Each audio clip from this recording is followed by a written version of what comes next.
discovery and related areas. This broadcast is sponsored by Reveal Brainspace, the industry's leading AI e-discovery platform. Don't forget to subscribe to Watch Me, George Sosha, weekly with leaders in e-discovery. Thank you for tuning in.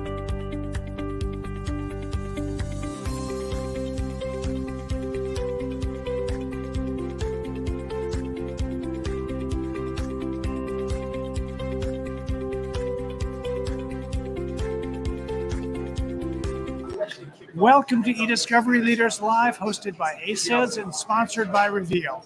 I am George Sosha. I head up brand awareness at Reveal. And this week we are broadcasting live from Sydney in Australia at the Legal Innovation and Tech Fest 2023. Each episode is of eDiscovery Leaders Live. I get a chance to chat with luminaries in e-discovery and related areas. Past episodes are available on the Reveal website. Go to revealdata.com, select resources, then select e-discovery Leaders Live. Sorry about the background noise. Sorry about the lighting. You wouldn't know it, but we're sitting here with the camera, the lights on our cameras pointing at us so that you can at least see our faces and not silhouettes only. But I have here with me as my guest for this episode, AJ, who is Associate Director, E-Discovery and Legal Technology Australia at Herbert Smith Freehills. Yeah, thank you. Thank you. I'd like, AJ, for you to start by telling us a bit about how you got into e-discovery and then what you do today at Herbert Smith Freehills. Yeah, sure thing. Thanks for having me here. Look, my background is tech, and I finished my uni and got into a bureau at the time in Australia and started with the hard copy days, scanning and PDFing, and then ended up in a small consulting firm at the time, managing quite a large litigation in Australia.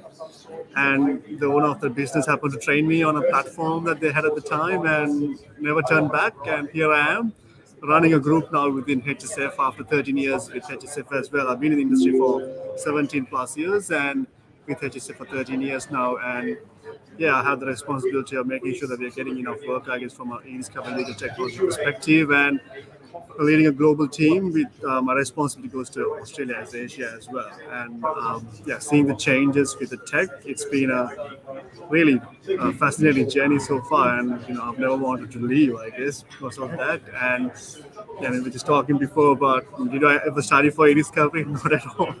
We've been born and bred, I guess, inside the industry itself, but it's the experience that counts. And having gone through quite a lot of matters over the last, almost 17 years, I can quite confidently probably speak better than some of the lawyers from an e-discovery perspective as well. Probably. Tell us more about the group you are in. Yeah, so ALT is the new law function within Herbert Smith Freehills.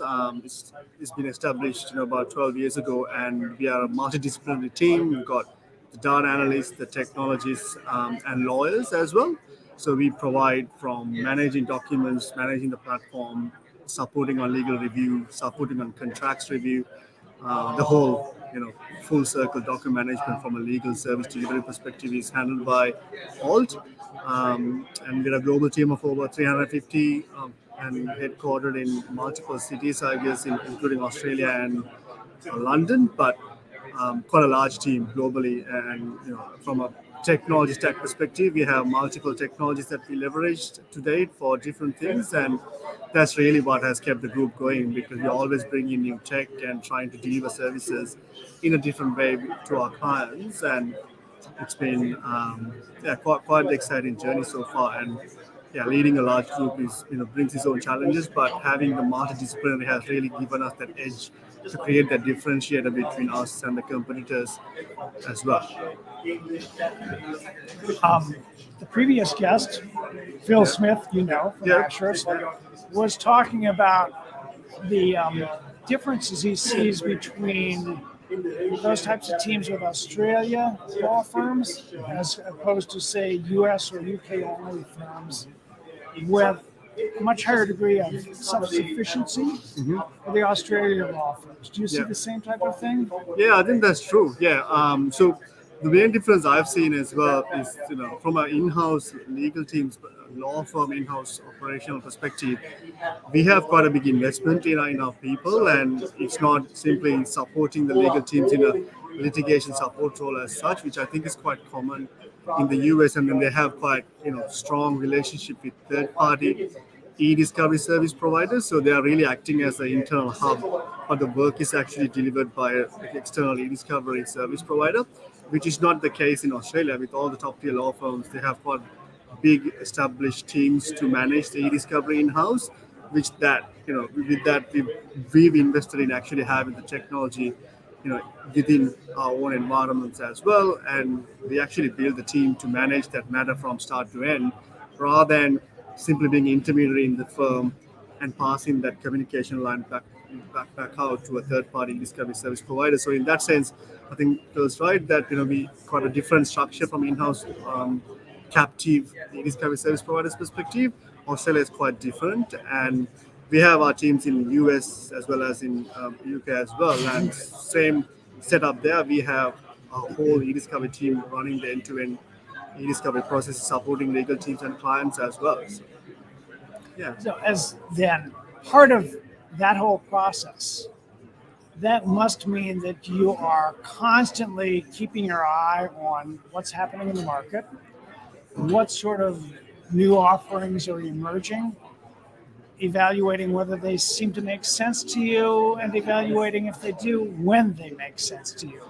So what type of new offerings are you focusing on? Sure. At the moment, we are really focused on direct-to-client services. So, we've had the practice for over 12 years now, and we do get all of the matters that our frontline partners are supporting from a legal perspective. We support them on e-discovery as a natural course of offering. But the last sort of 3 years, we've really tried to focus on direct-to-client offerings. And with our whole team, having the complete suite of capabilities with data, tech, and the legal side, we're actually offering our services directly to our clients for, it might be a small scale review, small scale investigation. With some of the clients, we're actually managing the entire data management as a managed service as well, and really trying to build that connection with the client on volume based or repetitive work. So it might be around regulatory notice responses, but it could also be around contracts review and contract due diligence. We have a steady stream of mandates with clients where clients are connecting with us directly rather than going through the frontline partnership of the firm, and that's been our focus because we've seen quite a big interest from corporate clients who don't want to engage the HSF brand because it comes as a price, but we are seen as this new law engine where we move quite agile with new tech and new workflows, and that's what clients are asking for in their transformation journey. They're trying to find partners who can move at their speed as well, but also offer something that is more accessible at a reasonable price point. And I guess the benefit we have is having a new law function within a large brand like HSF. We still offer the service with the HSF's branding around it and the risk that is wrapped around it as well, the risk profile. But the clients get access to the services at a much a lower price point, but with a newer way of working and the technology that we offer as well. So that's been our focus, and we've got multiple technology platforms running. And to answer your question before, we are constantly looking out for new tech, and we've recently taken up Reveal as well, and we're really trying to enhance our capabilities from a tech perspective and AI perspective to really give clients that edge, that the other in-house teams might not have. And that's part of my job as well, to always be alert with the team that I have. What's the next best thing that's going to hit the market? How can we actually show value of that capability to our clients and really bringing that into a product that we can offer at a reasonable price point, and as an add-on service to what we are already doing with some of the clients.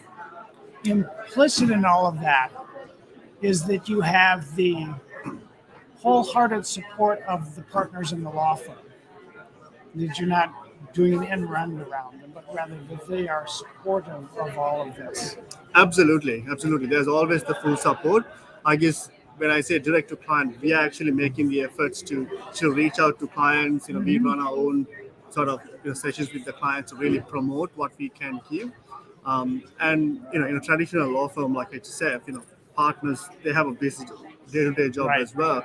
We haven't really stuck with that and said, well, we're going to go to the client, we're going to pitch it, and if we get through, obviously there's a partner always on every engagement, but we've really taken that load off them, and given the skill set and the variety of, I guess, the skills that we have, we are really leading that for the firm without having to, I guess, bog them down. And Right. we've always had their backup. And the investment obviously comes in the partnership as well for all the good things we do. But it's a matter of being more proactive and leading that and letting the clients know that, there's HSF and there's this alt group internally that you can deliver services differently and access our capabilities in a different way as well to the traditional practice that they've always known before.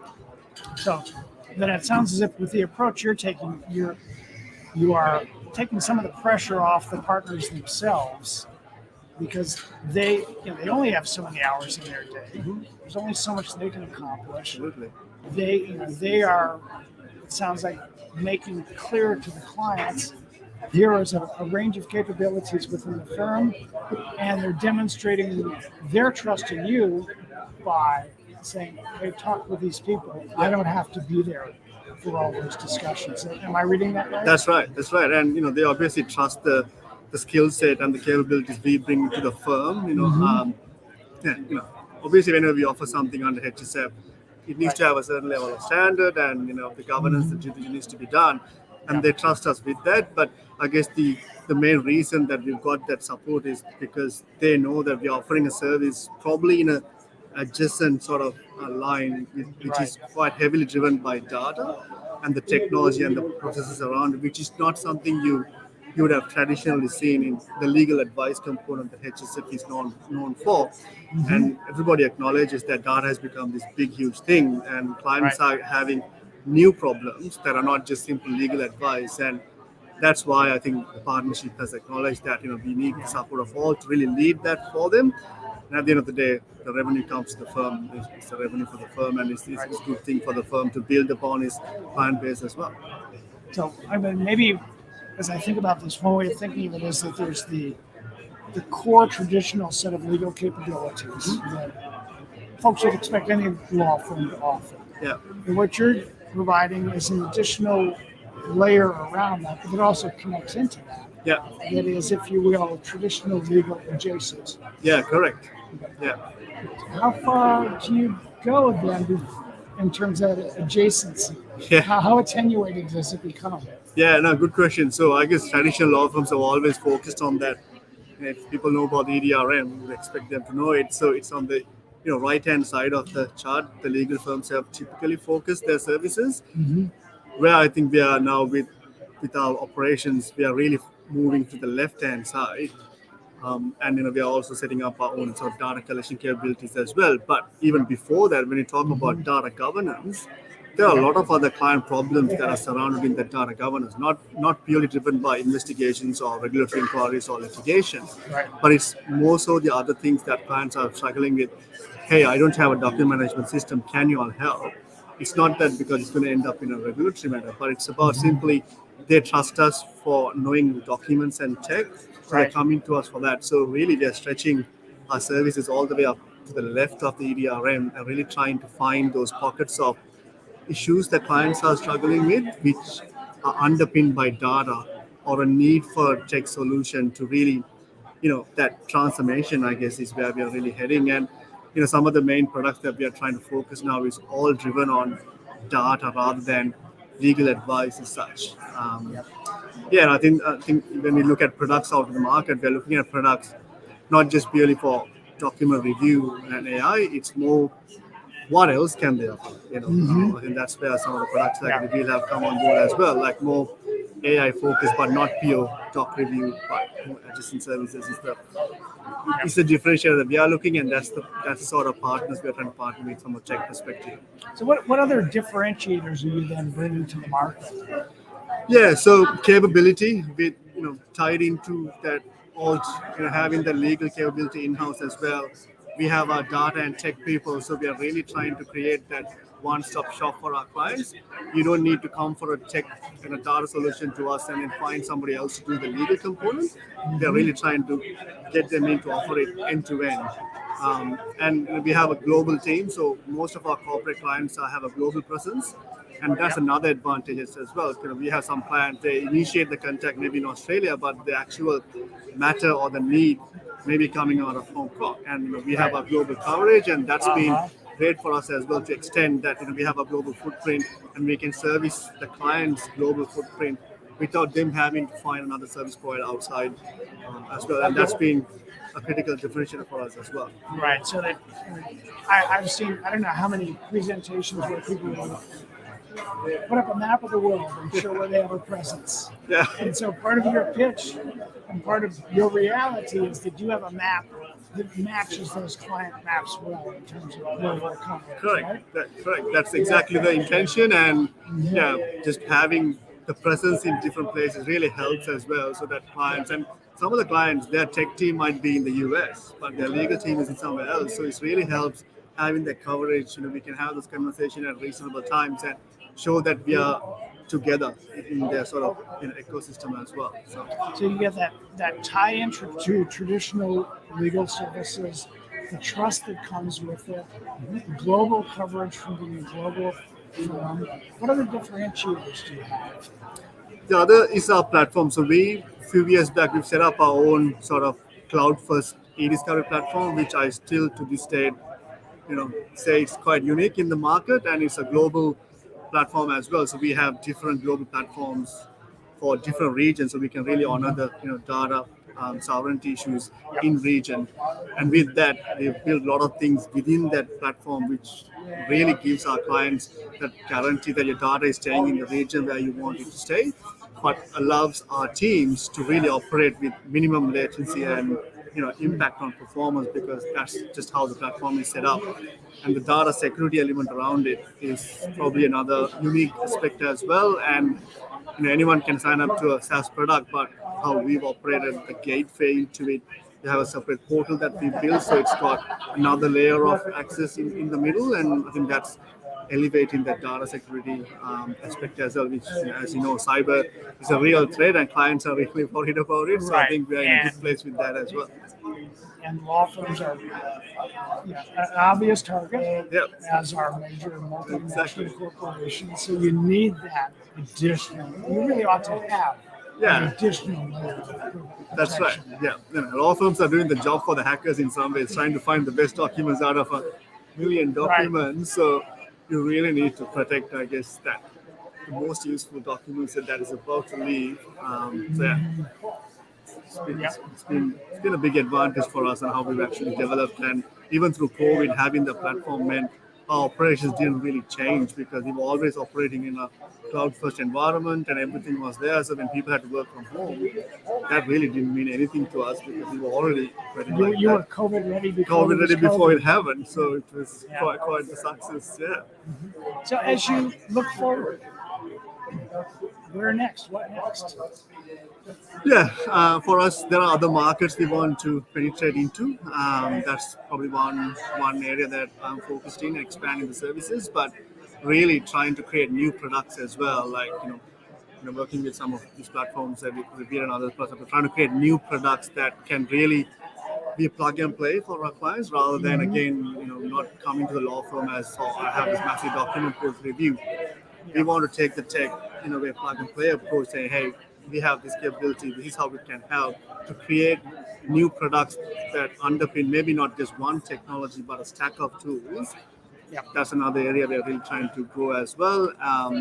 And the other obvious area is, around contract management, due diligence. That's another focus for us. And there are so many stalls here who talk about contract. It's just the first problem is finding which one to really concentrate on. But it sounds like that was the discussion of, say, the last 2 years, contract management, until ChatGPT broke it.